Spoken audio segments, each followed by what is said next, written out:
allow to steal your time. Time is more precious, very very precious. Time is not a gold. நீ கோல்ட வந்து தொலைச்சிட்டா மறுபடியும் சம்பாதிச்சிடலாம். Time தொலைச்சிட்டா மறுபடியும் சம்பாதிக்க முடியாது. எப்படின்னு சொல்லவா? இன்னைக்கு என்ன தேதி? 2ஆம் தேதி. என்ன டைம்? 3:10. எந்த டைம்க்கு இந்த வளாகத்துக்குள்ள நுழைஞ்ச நீ சாப்பிட்டுட்டு? பர்வீன் சுல்தானா பேச்ச கேட்கறதுக்காக எத்தனை மணிக்கு நுழைஞ்ச? 1:30 to 2 o'clock. Sorry, 2nd July 2016 at afternoon 2 PM மறுபடியும் நுழைஞ்சிரு பாப்போம். உலகத்துல என்ன வேணாலும் மறுபடியும் செய்யலாம். You cannot step the river twice. You cannot look back. Time has gone. That's it. காலம் பொன் போன்றதல்ல, காலம் உயிர் போன்றது. உயிர் போனால் திரும்பி வராது. அதே போல் காலம் போனால் திரும்பி வராது குழந்தைகளை.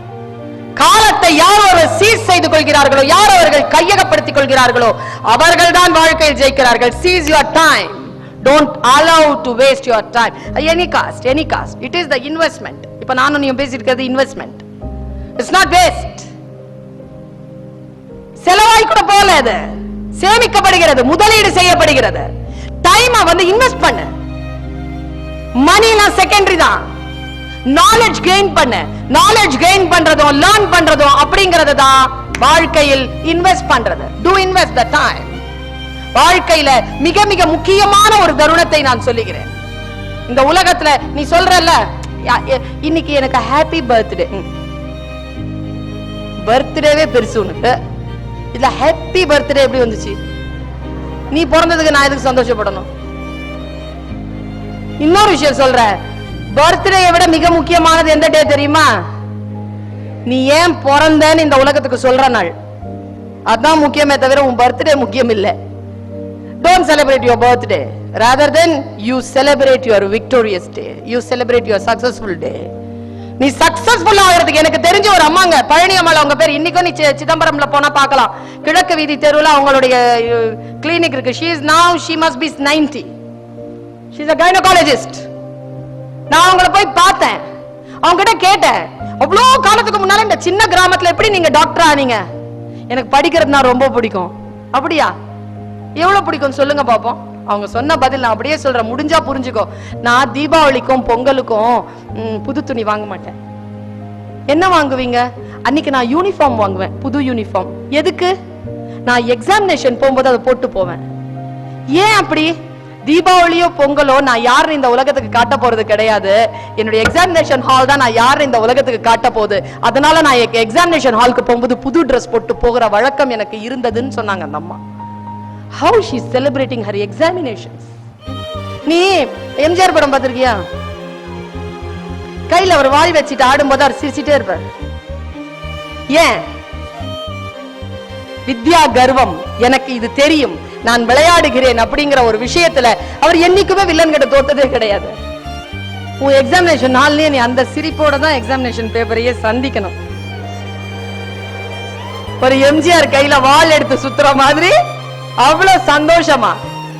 Don't fear my child. Don't fear. Fear என்ன வேர்ட் பார், English word. Fear, false evidence appears real. It appears like a real thing, but it's a false evidence. அச்சமே கிடையாது. கல்வி கற்பதற்கோ எக்ஸாமினேஷனை சந்திக்கிறதுக்கோ எப்பவுமே பயப்படாத. அதுதான் உன்னுடைய வாழ்க்கையில் நீ யார் என்று இந்த உலகத்திற்கு சொல்லக்கூடிய அற்புதமான தருணம். போருக்கு போவது போல் தனியா புறப்பட்டு வா, கூட்டு சேர்த்துக்காத. அப்படி வந்து நின்று உட்கார்ந்து எழுதக்கூடியவர்கள் வாழ்க்கையில் ஜெயிக்கிறார்கள். நான் ஒன்னு சொல்றேன், உன்னுடைய வாழ்க்கையின் தருணங்களை நீ வந்து கையகப்படுத்தி வச்சுக்கோ. எப்பவுமே புத்திய ஷார்ப்பாவை. ஏன், எதுக்கு, why not இந்த क्वेश्चंस கேட்டுக்கிட்டே. ஏன் இப்படி இருக்கிறது, ஏன் இப்படி இருக்க கூடாது, இந்த விஷயம் என்ன? process தான், ரிசல்ட் முக்கியம் இல்ல, process தான் முக்கியம். process என்ஜாய் பண்ணு, படிக்கிற process என்ஜாய் பண்ணு. ரிசல்ட் தானா வந்துரும், டிஃபால்ட்டா ரிசல்ட் வந்துரும். உன்னுடைய வாழ்க்கையில் நீ என்ஜாய் பண்ற மொமெண்ட்டை நான் சொல்ற உண்மையா, என் வயதிற்கு வரும்பொழுது உனக்கு தெரியும், உன் வாழ்க்கையில் நீ மகிழ்ச்சியாக இருந்த தருணங்கள் இந்த வயது தருணங்கள் தான். இங்க முட்டி முட்டி மோதி மோதி படித்த தருணங்கள் தான் உன் வாழ்க்கையில் மிக இனிமையான தருணங்கள் என்று பின்னால் வரும்போது உனக்கு தெரியும். அப்ப நான் நினைச்சுக்க இதுவே இவ்வளவு கஷ்டமா இருக்குது, இதுக்கு அப்புறமா வரும்பொழுது இதுவே அவ்வளவு சுலபமா இருக்கிற மாதிரி தெரியும்னா அப்ப எவ்வளவு பெரிய பெரிய விஷயங்களை நீ சந்திக்க போகிறாய். அதற்கு உன்னை தயார்படுத்திக்கொள். ரொம்ப ஜாலியா ரொம்ப ஜோவியலா படி. Don't waste your time. Don't waste your time in this gadgets. Cricket பாப்பியா? விளையாடுவியா பாப்பியா? ரெண்டுமே செய்வ. ரெண்டுக்குள்ள எது அதிகமா செய்வ? விளையாடுவியா? நிஜமா? சரி, ஞாயிற்றுக்கிழமை காலையில கிரவுண்ட்ல எல்லாருமே வந்து உனக்காக காத்திருக்காங்க. திடீர்னு வந்து உனக்கு ஒரு லைவ் டெலிகாஸ்ட் வந்துருச்சு. India versus Australia. பாகிஸ்தான் வேணாடா, அது ஒரு சொத்த டீம், அதை போய் ஜெயிச்சு என்ன பண்ண போறோம்? ஆஸ்திரேலியாவே வச்சுப்போம். Australia versus India. ரொம்ப பிடித்தமான இந்தியன் கேப்டன் தோனி. தோனிடா டேய், தோனி. தோனி ஆடுறாரு. இப்ப உனக்கு போன் வருது, டாஸ் ஜெயிச்சிட்டோம், ஓபனிங் நடக்குது, கிரிக்கெட் ஆரம்பிச்சிருச்சு. அப்படி பார்த்துட்டு உட்கார்ந்துட்டு இருக்கிற, கிரிக்கெட் போயிட்டே இருக்குது, பயங்கரமா போயிட்டு உனக்கு போன் வருது. ஏய் கிரவுண்டுக்கு வரலையா? என்ன சொல்வ? டேய் ஏடா போன, மேட்ச் முடிச்சிட்டு வரேன், இப்படிதான் சொல்வ. எங்க வீட்டுல என் அண்ணன் பையன், நான் ஒரு நாள் இப்படி உள்ள வந்தேங்க, இந்தியன் கிரிக்கெட் இது பேட்ஸ்மேன் ஒருத்தன் அவுட் ஆயிட்டான். நான் உள்ள வந்தா அவுட் ஆயிட்டான். உடனே இல்ல, அத்த don't come here, just go out. நீ வந்தா இவன் அவுட் ஆகுறான், நீ போ அப்படிங்கிறான். நான் உள்ள வந்தா அவன் அவுட் ஆகுறான். அப்படி பைத்தியமா சினிமா பாக்குறவங்க மாதிரி கிரிக்கெட்டை பாக்குற பசங்க. நான் அந்த பையன் கிட்ட ஒன்னே ஒண்ணு சொன்னேன், முடிஞ்சா நீ அக்னாலேஜ் பண்ணு. நீ அந்த மாதிரி இப்படி உட்கார்ந்து பாத்து ஜஸ்ட் மிஸ். ஏய் டேய், இப்படி தலகாணிய மடியில வச்சுக்கிட்டு என்ன ஆக போகுது? அப்படி உயிரை விட்டு பார்த்து எவனும் வேணாம் ஓ, அவன் இது போட்டுருவான், அட்வர்டைஸ்மெண்ட் போட்டுருவான். என்ன ஆகும்? நல்லாதான் போயிட்டு இருந்துச்சு. இவன் வந்தான், நீ வேற வந்தியா? இப்படி பேசிட்டு இருக்கிற உனக்கும் தோனிக்கும் ஒரே வித்தியாசம் தான் குழந்தைகளே. 4 வித்தியாசம் சொல்றேன். உனக்கும் தோனிக்கும் இருக்கிற 4 டிஃபரன்ஸ். ஒரு ஒற்றுமை சொல்றேன், உனக்கும் தோனிக்கும் இருக்கிற ஒரு ஒற்றுமை சொல்றேன். ஒரே ஒற்றுமை, நீயும் தோனியும் கிரிக்கெட்டர்ஸ். நீயும் கிரிக்கெட்டர், அவனும் கிரிக்கெட்டர், அவ்வளவுதானே. அவன வானத்துல இருந்தா வந்தான், மனுஷன் தானே, கிரிக்கெட்டர் தானே. நீ கிரிக்கெட் தானே விளையாடுற. நீ என்ன அவன மாணிக்கத்திலையும் தங்கத்திலையும் பேட் வச்சு விளையாடுறான்? அவன கட்ட பேட் தான், நீயும் கட்ட பேட் தான். மட்டை பந்து, மட்டை. சரி, நீயும் விளையாடுற, அவனும் அதான் விளையாடுறான். உனக்கும் அவனுக்கும் இருக்கிற 4 வித்தியாசம் சொல்லட்டுமா? அவன் விளையாடுறான், நீ பாக்குற, ஒரு வித்தியாசம். 2வது வித்தியாசம், அவன் சுவிட்சர்லாந்து, அமெரிக்கா, ஆஸ்திரேலியா, சவுத் ஆப்பிரிக்கான்னு போய் போய் விளையாடுறான். நீ புலி மூட்டை மாதிரி ஒரே இடத்துல உட்கார்ந்துட்டு அவனை பாக்குற. 2வது டிஃபரன்ஸ். 3வது டிஃபரன்ஸ், அவன் ஆடும்போது சம்பாதிக்கிறான். இப்ப நீ அங்க பேசினா சம்பாதிக்கிற, நான் இங்க பேசினா சம்பாதிக்கிறேன். பேசணும், சம்பாதிக்கிற மாதிரி பேசணும். சம்பாதிக்கிற மாதிரி இல்ல பேசக்கூடாது, இதான் பேசக்கூடாது. அவன் ஆடுறான், சம்பாதிக்கிறான், நீ செலவு பண்ணிட்டு பாக்குற. 4வது டிஃபரன்ஸ், அவன் ஒவ்வொரு ஆட்டத்திலும் புகழை சம்பாதிக்கிறான். நீ ஒரு கெட்ட வார்த்தையாவது கேட்காம உங்க அம்மா அப்பா கிட்ட இருந்து அந்த மேட்சை முடிக்க போறது கிடையாது. உனக்கும் அவனுக்கும் இருக்கிற டிஃபரன்ஸ் இதுதான். நான் ஒன்னே ஒண்ணு சொல்றேன், இறங்கி ஆடு. ஆடு. உன்னுடைய கோர்ட், உன்னுடைய பீச், உன்னுடைய விஷயங்கள்ல உன்னுடைய பேட், உன்னுடைய பால், ஆடுங்கறனா. வேடிக்கை பார்ப்பதை விடு, ஆடு. நான் பேசி பேசி பழகினேன். மற்றவர்களை பார்ப்பேன், எப்ப தெரியுமா? வியக்கிறதுக்காக பார்க்க மாட்டேன். ஸ்டைல், அவங்களுடைய ஸ்டைல் ஓகே ரொம்ப பிடிக்கும். அதுக்காக கற்றுக்கொள்வதற்காக தான் பார்ப்பேனே தவிர என்டர்டெயின்மென்ட்காக நான் எதையும் பார்த்ததே கிடையாது. என்டர்டெயின்மென்ட்காக உன்னுடைய டைமை செலவழிக்காத, யாரையும் பார்த்து வியக்காத. நீ இந்த கராத்தே கிட்ல பாத்தியா? ஒரு பாம்பு ஆடிக்கிட்டு இருக்க, ஒரு பொண்ணு ஆடிட்டு இருப்பா. அதை பார்த்துட்டு அந்த பையன் ஓடி போய் ஜாக்கி சான் கிட்ட சொல்ல, master master, that woman is dancing like a snake master அப்படிமா. உடனே அவர் சொல்லுவாரு, no child, that the woman is not dancing like a snake, but the snake is dancing like a woman. அப்படிம்பாரு. நமக்கான செய்தி என்ன தெரியுமா? இந்த உலகம் ஆடுற மாதிரிலாம் நாம் ஆடக்கூடாது. நாம் ஆடுற மாதிரி இந்த உலகம் ஆடணும். அப்படி ஆட்டத்தை ஆடணும். அப்படி ஆட வேண்டும் என்றால் என்ன செல்ஃப் கான்பிடன்ஸ், எந்த அளவிற்கு உழைப்பு, எந்த அளவிற்கு பயிற்சி உங்களுக்கு இருக்கணும். மனதில் இருக்கக்கூடிய விஷயங்களில் சில விஷயங்களை ஓபன் ஆக்கு. வாயின்னு கேளு. நான் ஒரு கதையோட நான் நிறைவு செய்றேன். எனக்கான நேரம் நெருங்குகிறது. ரொம்ப ரொம்ப பிடித்தமான கதை. நீங்க வாட்ஸ்அப்பை பயன்படுத்த கூடாதுன்னு நான் சொல்லிட்டேன். வாட்ஸ்அப்ல இது ரொம்ப ஃபேமஸ். இந்த கதை ரொம்ப ஃபேமஸ். இந்த கதை நான் ஹாங்காங்ல பேசினது. நான் எப்பவுமே எனக்கு ரொம்ப பிடிக்குது. எனக்கு டைம் பாஸ் கிடையாது குழந்தைகளை. பொழுதுபோக்கு கெட்ட வார்த்தை அது, தெரியுமா உனக்கு? சும்மா இருந்தாலே போயிடும். நீ என்னத்துக்கு போகிற? இப்போ நீ போக்குனியா? 1:30 மணிக்கு வந்த, 2 ஆச்சு, 3 ஆச்சு, 3:30 ஆயிடுச்சு. இதோ கொஞ்ச நேரத்துல எல்லாம் துரத்தி விட்டுருவாங்க உன்னை வெளில. அவ்வளவுதான், போகணும். அதுவும் நீ அடுத்த மார்ச் ஏப்ரல் வரைக்கும் தான் இந்த ஸ்கூல்ல வச்சுட்டு இருப்பாங்க. அப்புறம் துரத்தி விட்டுருவாங்க, போகணும். அவ்வளவுதான். அந்த அந்த அந்த அந்த விஷயங்கள் இருக்கு இல்லையா, அது வந்து நம்மள எந்த விதத்துல வந்து அதை யூஸ் பண்ணிக்கணும் அப்படிங்கறதுல வந்து ரொம்ப மன தெளிவுல இருக்கணும். எனக்கு வந்து பொழுதுபோக்கு கிடையாது, ஆனா எனக்கு என்டர்டெயின்மெண்ட் இருக்கு. என்டர்டெயின்மெண்ட் இல்லாம எப்படிங்க இருக்கிறது? இப்ப நான் பேசுறது கூட தான் கேக்குறீங்க, நம்ம நல்லா பேசுது இல்ல அப்படின்னு. என்டர்டெயின்மெண்டா எத்தனை பேர் பார்த்துட்டு இருக்கீங்க? சொல்றது பேசுறது கேக்குறீங்களோ இல்லையோ?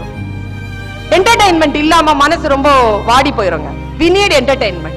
என்னுடைய என்டர்டெயின்மெண்ட் என்னவா இருக்கு தெரியுமா?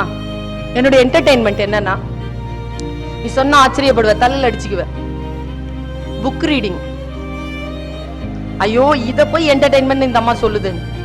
ஒரு நாளைக்கு 4 மணி நேரம் படிப்பேன். இந்த இவ்வளவு பெரிய பேக் இருக்குன்னா 3 புக் இருக்கு உள்ள. ஒரு புக் இல்லாம இன்னொரு புக், இன்னொரு புக் இல்லாம இன்னொரு புக் படிச்சுக்கிட்டே இருப்பேன். கிளாஸ்க்கு இல்ல, தனித்தனியான புக்ஸ். ஏதாவது ஒரு புக்க படிக்கிறது தான் எனக்கு அப்படி ஒரு இன்டாக்சிகேஷன், எனக்கு போதை. சில பேருக்கு வந்து வேற வேற விதங்களில் போதை இருக்கு. எனக்கு வந்து படிக்கிறது போதை. எதுல இருந்து வந்து தெரியுமா இந்த போதை? எங்க அண்ணன் இருக்கிறான் இப்பவும். அவன் என்னை விட 6 வயசு பெரியவன். நான் 6th ஸ்டாண்டர்ட், அவன் 11th ஸ்டாண்டர்ட். அவர் வந்து லெண்டிங் லைப்ரரியில போய் புக்கு எடுத்துட்டு வருவார். எங்க வீடு 2வது மொட்டை மாடியில ஷீட் வீடு. தண்ணியே கிடையாது ராயப்பேட்டால, சென்னையில. நான் படிக்கும் போதெல்லாம் தண்ணி கிடையாது. கீழே இருந்து போய் குடமா எடுத்துட்டு வரணும். 16 குடம் எடுத்துட்டு வரணும். அது எங்க அண்ணன் தான் எடுத்துட்டு. எங்க அண்ணன் ரொம்ப அழகா இருப்பான். அப்பவே ரகுவரன் மாதிரியே இருப்பான். ரகுவரன்லாம் ஒரு அழகான்னு கேக்குறியா? எனக்கு எங்க அண்ணன் அழகு தானே. அப்படி உயரமா இருப்பான். அவன் வந்து எப்படி தெரியுமா, அந்த சைக்கிள்ல வந்து அந்த பின்னால அந்த பானை இருக்குல்ல, அந்த பிளாஸ்டிக் குடம், அதை வந்து கயிறு கட்டிட்டு 3 கட்டுவான். 1 2 3 1 2 6 குடம் எடுத்துட்டு வருவான். சைக்கிள அழுத்தி எடுத்துட்டு வந்துருவான். எடுத்துட்டு வந்துட்டு அந்த 2 குடத்தை எடுத்துட்டு இப்படி சைட்ல ஏறுவான். இந்த மாடிப்படிய மேல இருந்து பாப்பேன். சார் எவ்வளவு அழகா எடுத்துட்டு வரான் பாருன்னு சொல்லி நினைப்பான். அவன் விறுவிறுக்கு எடுத்துட்டு வந்து அப்படியே வச்சிருவான். அப்படி மசில்ஸ் எல்லாம் அப்படி இருக்கும் அவனுக்கு. +1லயே அப்படி வந்து வச்சுட்டுப்பான். அவன் எல்லாம் அதை வச்சு அந்த வேலை தவிர்த்து வேற எந்த வேலையும் செய்ய மாட்டான். அந்த ஒரு வேலை தான். அதனால முடிச்சுட்டு வந்துட்டு உட்காந்து படிப்பாரு அவரு. பின்னால பார்த்தா கவர்ச்சியான முகப்பட்ட இருக்கும். ஒற்றை கண் அரக்கன். அப்படியே ஒரு கண்ணெல்லாம் போட்டிருக்கும். சதக் சதக் அப்படின்ட்டு ரத்தம் போற மாதிரி கிரைம் நாவல் அப்படின்னு எழுதியிருக்கோம். எனக்கு ரொம்ப ஆசை அது ஒரு நாளாவது எடுத்து படிக்கணும்னு. தரவே மாட்டான் பாருங்க. எங்க வைப்பான்னு தெரியாது. படிப்பான், எங்கேயோ சொருகிப்பான், இப்படி பாக்கெட்லயே வச்சுப்பான், போயிடுவான். எங்கயோ அவன் பின்னால வச்சுப்பான், சட்டைக்குள்ள போட்டுக்குவான். எங்க கண்ணியா கூட விட மாட்டாங்க. மத்த யார்? எனக்கு ஒரு அண்ணன், ஒரு அக்கா, ஒரு தம்பி, ஒரு தங்கச்சி. வீடு கும்பலா இருக்கும். யாருமே கண்டுக்க மாட்டாங்க. நான் மட்டும் அவங்க கிட்ட போய், அண்ணே அந்த புக்க கூட, ஏய் போ அப்படிமா. அண்ணே ப்ளீஸ் அது கூட. புக் வேணுமா உனக்கு? 12 வயசுங்க எனக்கு. 12 வயசு. புக் வேணுமா உனக்கு? மரியாதை அப்படி அப்படிமா. மறுபடியும் எல்லாம் அந்த தூண்ல சாஞ்சுக்கிட்ட, அண்ணே அவனுக்கு சின்ன வயசுல எனக்கு பாய் அப்படி, முஸ்லிம்ஸ் உருது ஸ்பீக்கிங் வீட்டுல பாய் அப்படின்னு சொல்ல வராதுல்ல. நான் வந்து எனக்கு மழலை மாறுற வரைக்கும் அவனை ஆய் அப்படின்னு கூப்பிட்டு இருந்தேன். அவனை கலாய்க்கணும்னா அண்ணான்னு கூப்பிட மாட்டேன், ஆய் அப்படின்னு கூப்பிடுவேன். அவனுக்கு கோபம் வரும். ஏய் ஒழுங்கா கூப்பிட முடியுமா? அப்படியே தூண்ல சாஞ்சிட்டு ஆய். கூட அப்படின்னா ஒத்துக்கவே மாட்டாங்க. அவன் கடைசி தொல்லை தீரணும்னு ஒரே வருஷம் சொன்னான், 25 பைசா கொடுத்தாரேன் அப்படின்னா. 25 பைசாவா? ஏன் கட்டியா? காசு எங்க இருந்து வரும்? அவன் சொல்ல, உனக்கு தெரியுமா இந்த புக்கு 25 பைசா நான் லெண்டிங் லைப்ரரியில இருந்து வாங்கிட்டு வரேன், உனக்கு எப்படி ஃப்ரீயா கொடுக்கறது? ஒரு நாள் இப்படி கேக்குறான், என் மூளை வேலை செய்யுது. டேய், நானும் வேலை செய்யல, நீயும் வேலை செய்யல, உன்கிட்ட மட்டும் எப்படி 25 பைசா வருது? ஓ, அவன் தான் மார்க்கெட்டுக்கு போவான், அவனுக்கு எப்படி வருதுன்னு தெரிஞ்சிருச்சு எனக்கு. அவன் கிட்ட சொன்னேன், அண்ணே என்கிட்ட காசு இல்ல, நீ என்ன வேலை சொல்லு நான் செய்யறேன். என்ன வேலையும் செய்வியா? செய்யறேன். அப்போ கீழே இருந்து நான் தண்ணி கொண்டாந்து வச்சிருவேன், மேல எடுத்துட்டு வருவியா? எங்க இத்தனூண்டு இருப்பேங்க நான், ஒல்லியா, இப்ப இருக்கிற மாதிரி இருக்க மாட்டேன், ஒல்லியா இத்தனூண்டு இருப்பேன். அந்த பெரிய குடம் இவ்வளவு பெருசா இருக்கும், அந்த குடம் எனக்கு அவ்வளவு பெருசா இருக்கும். அந்த குடத்தை எப்படிங்க எடுத்துட்டு வர்றது? அவன் சொல்லுவான், இங்க பார், குடம் எடுத்துட்டு வரியா கீழே இருந்து? எத்தனை குடம் எடுத்துட்டு வரணும்? நீ உன்னால எவ்வளவு முடியும்? 5 குடம். 5 குடம் எடுப்பியா நீ? ஓகே, 5 குடம் எடுத்துட்டு வந்தா 30 பக்கம். சரி, அந்த தண்ணிய முக்கி மொனகி மேல எடுத்துட்டு வந்து 5 குடம் எடுத்து வச்ச உடனே அந்த புக்கு தருவாங்க. உட்காந்து படிச்சு எங்க இருந்துதான் கடங்காரனுக்கு தெரியுமோ அந்த 30வது பக்கம் வருதுன்னு புடிங்கிருவான். கரெக்டா புடிங்கிருவான். மறுபடியும் கீழே வா, மறுபடியும் 5 குடம் எடுத்துட்டு வா. 5 குடம் எடுத்து 30 பக்கம் 30 பக்கம் 30 பக்கம்னு படிச்சு படிச்சு படிச்சு முடிச்சதுதான் இந்த கிரைம் நாவல்ல இருந்து தொடங்கி பாலகுமாரன், சுந்தர் ராமசாமி, இன்னைக்கு இருக்கக்கூடிய ஜெயமோகன் வரைக்கும் நான் படித்து படித்து படித்து கொண்டே இருக்கும் அத்தனை கிளாசிக்கல் லிட்ரேச்சர், அத்தனை விஷயங்களையும் நான் படிக்கிறதுக்கு எனக்கு ஆதரவாக இருந்தது நான் குடம் தூக்கி அந்த மனநிலை தான். அந்த மாதிரி 5 குடமா தூக்கிட்டு தூக்கிட்டு தூக்கிட்டு வந்துட்டு படிச்சதுதான் இன்றைக்கு நான் அந்த நூல்களை படிப்பதனால் 29 நாடுகளுக்கு நான் பயணம் செய்திருக்கிறேன். 29 countries, Australia, France, Canada, America, உலகத்தில் இருக்கக்கூடிய அத்தனை தமிழர்கள் வாழ்கின்ற பகுதியிலும் நான் போயிட்டு வரதுக்கு ஒரே காரணம், நான் படிக்கின்ற நூல்கள். என்டர்டெயின்மெண்ட்டை நான் அடிஷனல் இன்கமா மாத்திட்டேன். என்னுடைய என்டர்டெயின்மெண்ட் புக் வாசிக்கிறது. புக் வாசிக்கிறத நான் மார்க்கெட் பண்ணி அதிலிருந்து நான் வளர்ச்சி எப்படி அடைவது என்று புகழையும் பணத்தையும் பயணத்தையும் சம்பாதித்துக் கொண்டேன். உன்னுடைய என்டர்டெயின்மெண்டா நீ எதை வச்சிருக்க? எந்த என்டர்டெயின்மெண்டா இருந்தாலும் அந்த என்டர்டெயின்மெண்ட் உனக்கு இந்த உலகத்தில் புகழையும் பணத்தையும் அமைதியையும் பேர் ஆனந்தத்தையும் தரணும். அப்படிப்பட்ட அந்த அடிஷனல் இன்கமாக அதை மாற்றுவதற்கான என்டர்டெயின்மெண்ட்டை டிசைட் பண்ணுங்கிறனா. உன் நேரத்தை சாப்பிடக்கூடிய விஷயங்கள் அல்ல. எப்பவுமே யோசிச்சுட்டு ஏன் ஏன் ஏன் எதுக்கு எப்படி யோசிச்சுட்டே இரு. இன்றைக்கு காலையில் ஒரு நண்பர் என்னுடன் வந்திருந்தார். அவர் சொன்னார், இந்த குழந்தைகளுக்கு அந்த கதையை என் சார்பாக நீங்க சொல்லுங்க, கண்டிப்பா சொல்லுங்க. அந்த நேர் விருப்பத்தின்படிக்கு நான் ஒரு விஷயத்த சொல்றேன். எப்பவுமே குழந்தைகளை யார் எதை சொன்னாலும், ஆப்ரஹாம் லிங்கன் தன்னுடைய மகனுடைய ஆசிரியருக்கு எழுதிய கடிதத்தில் குறிப்பிட்டது போல், எதை யார் சொன்னாலும் முழுமையாக அதை நம்பாதபடிக்கு இருக்கும்படிக்கும் அதில் இருக்கக்கூடிய பேருண்மையை ஆராயும்படிக்கும் என் குழந்தைக்கு சொல்லித்தா என்று ஆசிரியரிடம் கேட்பான் ஆப்ரஹாம் லிங்கன். அந்த மாதிரி நான் சொல்லக்கூடிய வார்த்தைகளிடம் இருந்து நீ ஒரு சத்தியத்தை எடுத்துக்கொள். சின்ன வயசுல நீ எல்லாம் கேட்ட கதை தான், எல்லாருக்கும் தெரிஞ்ச ஒரு கதை.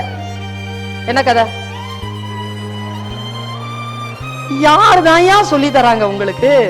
சிலபஸ்ல இல்ல, எல்லாருக்கும் தெரியும். காக்கா காக்கான்னு ஒரு காக்கா இருந்துச்சான். அந்த காக்காவுக்கு பசிச்சுதான். பச்சை காக்கா என்ன பண்ணுச்சு? போய் வடைய திருடிருச்சான். அப்புறமா மரத்துல உட்காந்துச்சான். அப்ப நரி என்ன சொல்லுச்சான்? நீ அழகா இருக்க, நல்லா பாடுன்னு போய் சொல்லுச்சான். அப்புறமா காக்கா ஏமாந்து போச்சான். நரி ஏமாத்திருச்சான். பசி, திருட்டு, பொய், ஏமாத்துறது, ஏமாந்து போறது நீதி கதை. காலங்காலமா சொல்லிட்டு இருக்கிறாங்க. சிலபஸ்ல எல்லாம் பாட்டி சொல்லி தந்துடுறா. பாட்டி வடை சுட்ட கதை. இது பாட்டி வடை சுட்ட கதை அல்ல, பாட்டியிடமிருந்து காக்கா வடையை சுட்ட கதை, காக்காவிடமிருந்து நரி வடையை சுட்ட கதை. இது என்னங்க மோரல், மொராலிட்டி? என்ன மொராலிட்டி இது? பசி, திருட்டு, பொய், பாருங்க. சைனாவில் இதே கதையை சொல்லிது. எனக்கு சைனா ரொம்ப பிடிக்குங்க, ரொம்ப பிடிக்கும் சைனாவை. ஏன் தெரியுமா? சைனாவுடைய அப்ரோச்சே டிஃபரெண்ட். நாம நிறைய விஷயங்களை சைனா கிட்ட இருந்து கத்துக்கணும். உண்மையா சொல்றேன், பல விஷயங்களை கத்துக்கணும். இன்னைக்கும் இந்திய அரசாங்கம் வரைக்கும் கற்றுக்கொள்ள வேண்டும் அதனுடைய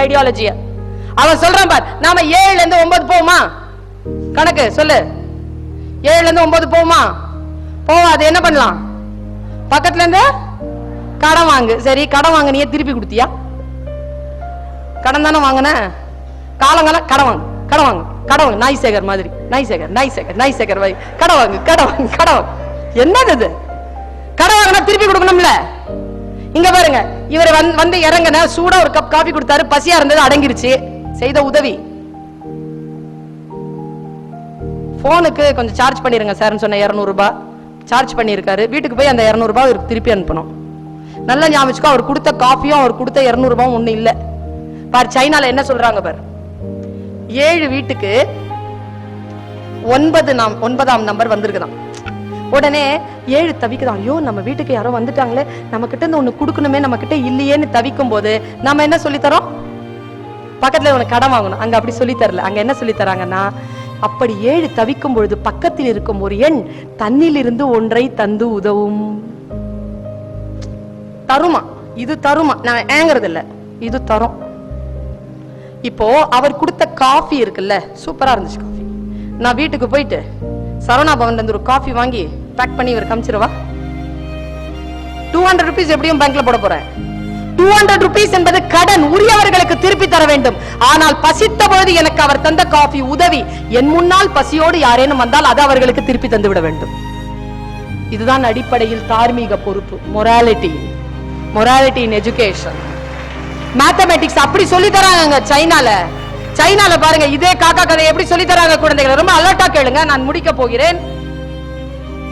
அங்கே காக்கான்னு ஒரு காக்கா இருந்தது. சைனா காக்காங்கிறதுனால கண்ணு கொஞ்சம் இப்படி இருக்கும், சரியா?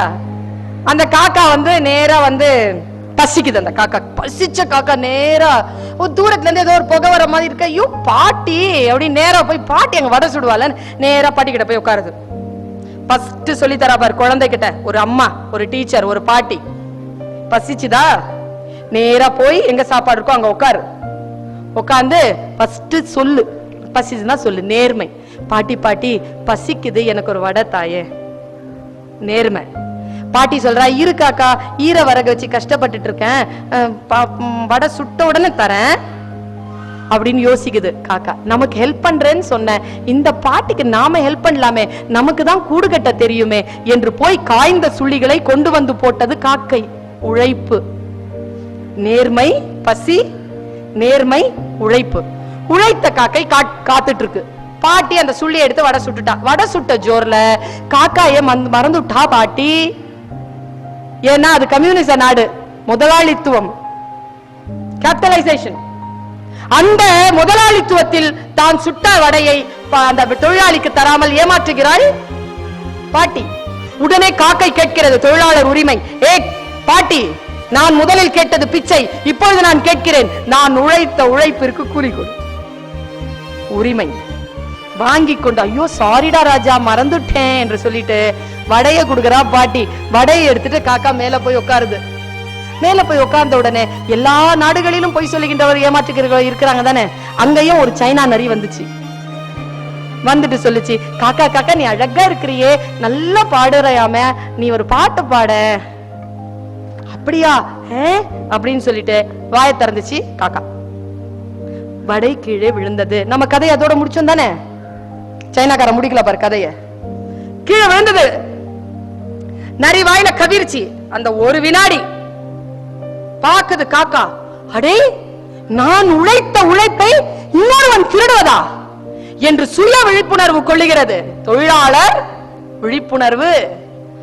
விழிப்புணர்வு அடைந்தவுடன் கா என்று கத்துகிறது காக்கை. அங்கே 1000 காக்கைகள் கூடின. யூனியன். 1000 காக்கைகள் கூடியவுடன் என்ன ஆயிற்று? கதை இப்படி முடிக்கிறார்கள் அந்த நாட்டில். குழந்தைகளே, அந்த காட்டில் அந்த ஒரு காக்கைக்கு தான் உழைத்த உழைப்பிற்கான அந்த கூலி மட்டும் திரும்ப கிடைக்கவில்லை. அந்த சாதாரண தொழிலாளியை ஏமாற்ற வேண்டும் என்று திட்டம் போட்ட நரி அந்த 1000 காக்கைகளுக்கு உணவானது என்று சொல்லி முடித்தார்கள். அதான் கம்யூனிசம். அதான் ரெட் கலர்ல இருக்குது. இப்படி சொல்லி முடிக்கிறார்கள் அந்த கதையை குழந்தைகளே. யார் எதை சொன்னாலும், ஏன், எதற்கு, ஏன் இப்படி இல்லை, ஏன் இப்படி இருக்க வேண்டும், நம் நாட்டில் ஏன் இவ்வளவு இழிநிலை இருக்கிறது, நீ கொஸ்டின் கேளு. என் பையன் என்கிட்ட கேட்டான் 7 வயசுல, ஏமா குடிக்கிறது தப்பு தானே? ஆமா, அப்ப ஏன் குடிக்காதன்னு சொல்றவங்கள அரசாங்கம் ஜெயில போடுது? குழந்தை கேட்டான் கேள்வியை, நீங்களும் கேளுங்கள். ஏம்பா, வெளிநாட்டுல யூரின் டாய்லெட் நீ ரோட்ல போனா உனக்கு ஃபைன், அவன் கட்டி வச்சிருக்கிற கட்டடத்துக்குள்ள போனா ஃப்ரீ. நம்ம ஊர்ல வெளியில போனா ஃப்ரீ, கட்டடத்துக்குள்ள போனா ஃபைன். ஏன் கேளுங்கிற நான். Rice questions. எதற்காக நம் நாடு இப்படி இருக்கிறது? ஏன்? என்னென்ன மாற்றங்கள் வர வேண்டும்? அறிவியல், இலக்கியம், பொருளாதாரம், வணிகம், வரலாறு, இதில் எல்லாம் என்னென்ன மாற்றங்கள் நிகழ வேண்டும் என்கின்ற நோக்கிலே நீ படி. +2 படிச்சு பாஸ் பண்ணிட்டு வேற ஒரு டிகிரிக்கு போறதுக்காக மட்டும் அல்ல இந்த படிப்பு. உன்னுடைய லெவல்ல நீ அபவ் ஆக்கிக்கோ. நான் உண்மையா நம்புறேங்க, இந்த 17 வயது, இந்த 16 வயது தான் உண்மையிலேயே மிக முக்கியமான வயது. உன்னுடைய மிக முக்கியமான அந்த குவாலிட்டி, உன்னுடைய மைண்ட் குவாலிட்டியை ஆன் பண்ணி வை. எப்பொழுதுமே விழித்திரு. நான் நம்புகிறேன் சிகரம் உங்கள் உயரம் என்று நான் கொடுத்த தலைப்பிற்கான முடிவில் நிற்கிறேன். சிகரம் என்பது உன் உயரம் தான். இன்னைக்கு சொல்லிட்டு போற இந்த ரகசியத்தை, யாரோ ஒருவன் தொட்ட சிகரத்தை தொடுவதல்ல சிகரம் தொடுவார்கள். உன் உயரத்தின் எல்லையை தொடுவதுதான் சிகரம் தொடுவது. யார் ஒருவர் தன் உயரத்தின் எல்லையை தொடுகிறாரோ, நீ 80 மார்க் வாங்குற பிள்ளையா இருந்தா நீ 75 மார்க் வாங்கிட்டு சாவவே கூடாது. 80 வாங்கிட்டு தான் போகணும். நீ 75 வாங்காம இருன்னு சொல்றது மாதிரி நீ 90 வாங்க வேண்டிய அவசியம் இல்ல. 80 நீ வாங்கிட்டனா நீ சிகரம் தொட்ட மனுஷி. உன்னுடைய ஹைட்டை நீ ரீச் பண்ணிட. உன்னுடைய டீச்சர்ஸ் உங்ககிட்ட சொல்ற வார்த்தை தெரியுமா? உன்னால இதுக்கு மேலேயும் மதிப்பெண்கள் வாங்க முடியும், கொஞ்சம் முயற்சி செஞ்சா நீ நல்லா படிப்ப, நீ பண்ண மாட்டேங்கிற என்று ஒரு ஆசிரியை உனக்கு சொல்லுகிறார் என்றால் உன் சிகரத்தை தொடுவதற்காக அவர் உனக்கு வழிகாட்டுகிறார் என்ற அர்த்தம். உன் சிகரத்தின் எல்லையை நீ தொட்டு நில். அடுத்த முறை நான் சந்திக்கின்ற பொழுது நீ உன் சிகரத்தின் எல்லையில் நின்று கொண்டு வெற்றி கொடி நட்டுக் கொண்டிருப்பாய். நானும் என் சிகரத்தின் உச்சத்தில் நின்று கொண்டு அதே வெற்றி கொடியோடு உன்னை சந்திப்பேன். அந்த சந்திப்பு நிச்சயம் நிகழும். மிகப்பெரிய வெற்றி விழாவில் +2 முடிக்கின்ற பொழுது மீண்டும் நான் உன்னை சந்திப்பேன். அந்த வாய்ப்பை வல்ல இறைவன் எனக்கு தருவான் என்கின்ற நம்பிக்கையோடு உங்கள் அத்துணை பேருக்கும் வாழ்த்து சொல்லி விடைபெறுகிறேன். நன்றி, வணக்கம்.